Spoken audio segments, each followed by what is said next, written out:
ಬಾಗಲಕೋಟೆ ಲೋಕಸಭಾ ಕ್ಷೇತ್ರದಲ್ಲಿ ಕಾಂಗ್ರೆಸ್ ಪಕ್ಷದಿಂದ Bagalkot ಲೋಕಸಭಾದ Congress ticket Veena ಕಾಶ್ಯಪ್ನವರಿಗೆ miss ಆಯಿತು.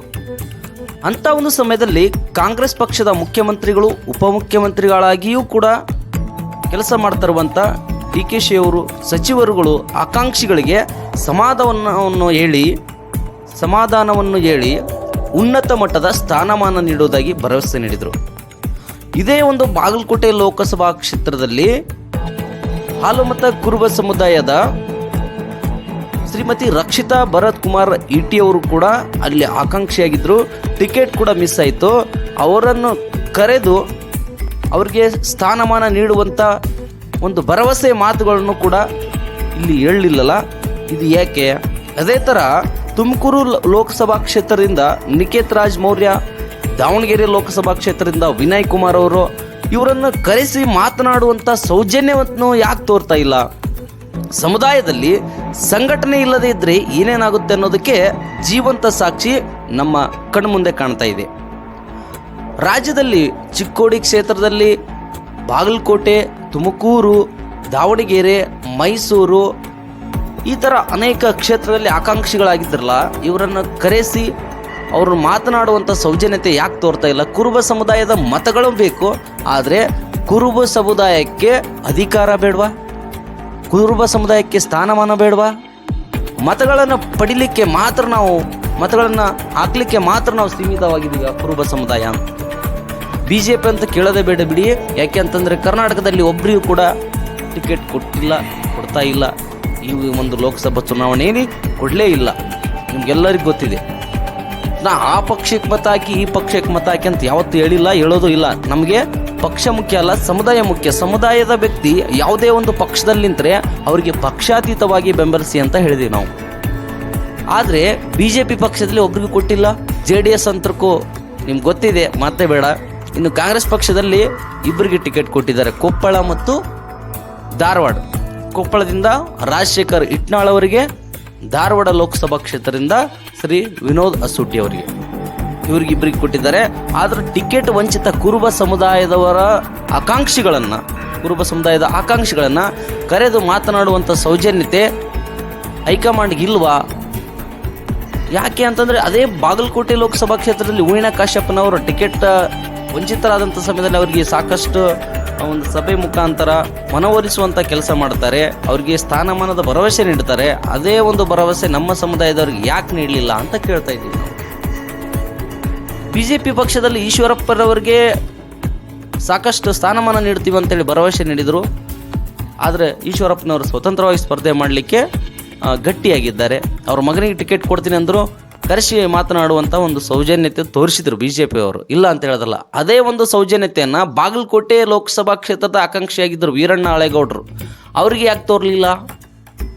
ಈ ಥರ ನೋಡ್ಕೋತ ಹೋದರೆ ಸಾಕಷ್ಟು ಇದ್ದಾವೆ. ಆದರೆ ಇಲ್ಲಿ ಏನಾಗ್ತಾ ಇದೆಪ್ಪ ಅಂತಂದರೆ ಕೆಲವು ಸಮುದಾಯಕ್ಕೆ ಒಂದು ತಾರತಮ್ಯ ತೋರ್ತಾ ಇದೆಯಲ್ಲ, ಇದು ಭಾಳ ಒಂದು ನೋವಿನ ಸಂಗತಿ. ಇನ್ನು ಮಾಹಿತಿ ಕೊರತೆಯಿಂದ ಸಾಕಷ್ಟು ಜನ ಕಮೆಂಟ್ ಆಗ್ತಿರ್ತಾರೆ ಯೂಟ್ಯೂಬ್ನಲ್ಲಿ. ಮಾಹಿತಿ ಕೊರತೆಯಿಂದ ನಮ್ಮ ಸಮುದಾಯದವರಲ್ಲ, ಅನ್ಯರು ಬೇರೆ ಆಗ್ತಿರ್ತಾರೆ. ಅವ್ರಿಗೆ ಜನಸಂಖ್ಯೆ, ನಮ್ಮ ಸಮುದಾಯದ ಒಂದು ಸಂಸ್ಕೃತಿ, ಆಚಾರ ವಿಚಾರ, ಜನಸಂಖ್ಯೆ ಎಷ್ಟಿದೆ ಅಂತ ಗೊತ್ತಿಲ್ಲ. ಜೊತೆಗೆ ಇನ್ನೂ ಮುಂದುವರೆದು ಹೇಳೋದಾದರೆ ಎಸ್ ಟಿ ಪಟ್ಟಿಯಲ್ಲಿ ಕೇವಲ ಒಂದು ಸಮುದಾಯ ಇಲ್ಲ, ಸಾಕಷ್ಟು ಸಮುದಾಯಗಳಿದ್ದಾವೆ. ಅದರಲ್ಲಿ ನಮ್ಮ ಕುರುಬ ಸಮುದಾಯದ ಸಮಾನಾರ್ಥಕ ಪದಗಳಿದ್ದಾವೆ, ಉಪಪಂಗಡ ಅಲ್ಲ. ನಾವು ಸ್ಪಷ್ಟವಾಗಿ ಹೇಳ್ತಾ ಇದ್ದೇನೆ, ಸೈನನಮ್ಸ್ ವರ್ಡ್ಸ್, ಸಮಾನಾರ್ಥಕಗಳಿದ್ದಾವೆ. ಗೋಂಡ ಎನ್ನುವಂಥದ್ದು, ಕಾಡು ಕುರುಬ ಎನ್ನುವಂಥದ್ದು, ಬೆಟ್ಟ ಕುರುಬ ಎನ್ನುವಂಥದ್ದು, ಜೇನು ಕುರುಬ ಎನ್ನುವುದು, ಈ ಥರ ಕುರುಬ ಸಮುದಾಯದ ಸಮಾನಾರ್ಥಕ ಪದಗಳು ಎಸ್ ಟಿ ಪಟ್ಟಿಯಲ್ಲಿದ್ದಾವೆ. ಎಸ್ ಟಿ ಪಟ್ಟಿಯಲ್ಲಿ ಸುಮಾರು ಜನಸಂಖ್ಯೆ ಕೂಡ ನಮ್ಮದಿದೆ. ಆದರೆ ಈ ಒಂದು ಕಾಂತರಾಜ್ ವರದಿಯಲ್ಲಿ ಕುರುಬ ಸಮುದಾಯದ ಜನಸಂಖ್ಯೆ ತೋರಿಸಿದ್ದಾರೆ, ಅದು ಎಷ್ಟಂತ ಇನ್ನೂ ಅಧಿಕೃತ ಇಲ್ಲ. ಯಾಕಂತಂದರೆ ಅಂದಾಜು ಮಾಹಿತಿ ಸಾಮಾಜಿಕ ಜಾಲತಾಣದಲ್ಲಿ ಓಡಾಡ್ತಾ ಇದೆ. ಆದರೆ ಒಂದು ವೇಳೆ ಆ ಒಂದು ವರದಿ ಪ್ರಕಾರ ಅಲ್ಲಿ ಕುರುಬ ಸಮುದಾಯದ ಜನಸಂಖ್ಯೆ ತೋರಿಸಿದರೆ ಅಷ್ಟೇ ಇರೋದಿಲ್ಲ, ಇನ್ನೂ ಹೆಚ್ಚಿಗಿರುತ್ತೆ. ಯಾಕೆ ಅಂತಂದರೆ ಎಸ್ ಟಿ ಪಟ್ಟಿಯಲ್ಲೂ ಕೂಡ ಕುರುಬರಿದ್ದಾರೆ. ಆ ಕುರುಬರೇನು ಎಸ್ ಟಿ ಪಟ್ಟಿಯಲ್ಲಿ ಇದ್ದೀವಲ್ಲ, ಆ ಎಸ್ ಟಿ ಪಟ್ಟಿಯಲ್ಲಿ ಇರುವುದನ್ನು ಕೂಡ ನಾವು ಕೂಡಿಸ್ಬೇಕಾಗುತ್ತೆ.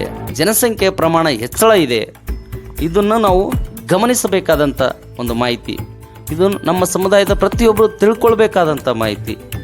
ಸುಮ್ಮನೆ ಬಂದು ಏನೋ ಕಾಮೆಂಟ್ ಮಾಡ್ತಾರೆ, ಅದಕ್ಕೆ ನಾವು ಉತ್ತರ ಕೊಡ್ಕೊಂತ ಕೂತ್ಕೊಳ್ಳೋಕ್ಕಾಗೋದಿಲ್ಲ. ಉತ್ತಮವಾದಂಥ ಮಾಹಿತಿ ಇದ್ದರೆ, ಉತ್ತಮವಾದಂಥ ಪ್ರಶ್ನೆ ಇದ್ದರೆ ಅವರಿಗೆ ಸಮರ್ಥವಾಗಿ ಉತ್ತರ ಕೊಡಬೇಕಾಗತ್ತೆ.